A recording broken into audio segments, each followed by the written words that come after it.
During the first half of the 18th century, Antwerp was the financial capital of the Austrian Netherlands. Mainly trade during the first 20 years, mainly trade with Spain was the most important business. But after the Treaty of Utrecht, when the Spanish king was not anymore the boss in the Netherlands and was had an exchange with the Austrian Emperor, you see that they were looking for more international opportunities. So in view came direct trade with Asia, with the East Indies. Antwerp investors, mainly the big families like Moretus, De Pret, Cloots, were interested in this kind of business. And they focused first on trading with India from Ostend, the port of Ostend, then later on Bengal and China. And especially the trade with China, the tea trade, was very profitable. So they earned made a lot of fortune with this kind of tea trade. The reason why is actually because in that moment there was a kind of big demand, a boom for tea in northwestern Europe, in London, in Amsterdam and so on. Now we are here in Rijeka, and also Antwerp businessmen had made deals also with Rijeka, the former city of Fiume, but that was in the late 18th century. From 1750s on, they got more and more interested in businesses organized by Vienna to promote the ports of Trieste and Fiume, so Rijeka. And Charles de Prolly, one of those Antwerp investors, had several business plans.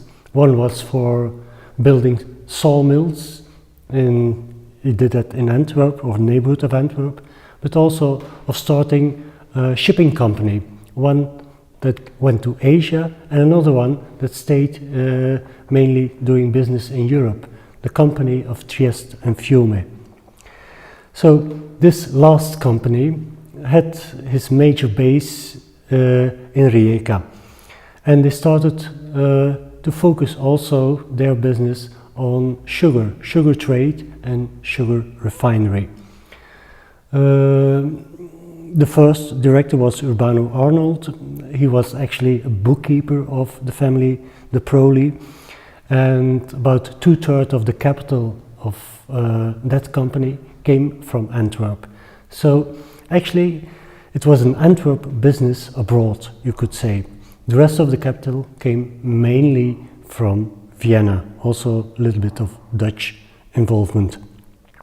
So at first they tried to do all kind of business, also trade in limestone and so also in mining, but the success formula was sugar and sugar refinery.